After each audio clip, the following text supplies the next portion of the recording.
Welcome to our channel on business Odisha friends ए video रे आपण मानको आमे देखैबू दिल्ली प्रगति मैदान रे गोटे मेसीन एक्सपो पड़ता 2023 machine expo machine tools and expo तो सही एक्सपो रे जो सब जिन आपको न्यू न्यू बिजनेस बहुत सारा मेसीनारी न्यू न्यू लॉन्च होती जोटा कि आपण बिजनेस को स्ट्रांग रखिबा और बिजनेस ग्रो करिया सपोर्ट करिया बिजनेस करियर आपन गोटे मौका मिलियो। तो ये वीडियो को आपण फास्ट टू लास्ट पर्यंत देखंतु और चैनल को सब्सक्राइब करंतु बेल आइकन दबातु और हमको कमेंट माध्यम सपोर्ट करंतु। वीडियो को लास्ट पर्यंत देखंतु।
दूर करने के बाद वहाँ पे जो है ना क्या चूड़ी काटने वाला चूड़ी करने वाला है, तो इस मशीन में हो सकता है।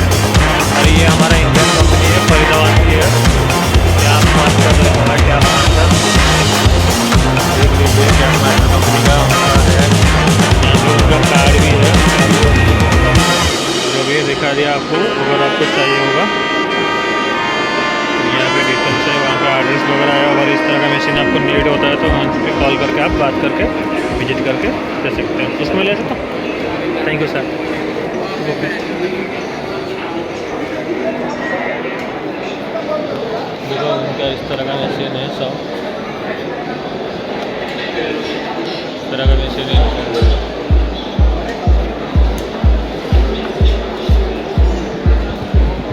यहाँ पे भी देखो कितना बड़े बड़े फैक्ट्री। देखो इस कंपनी को तो आपने देखा होगा, मशीन इंडिया प्राइवेट। तो यहाँ पे और भी आपको दिखाना चाहता हूँ, यहाँ पे आगे जाके ये देखो भाई, बहुत सारी मोटर कंपनियाँ भी इधर है। मेरे पास जो है ना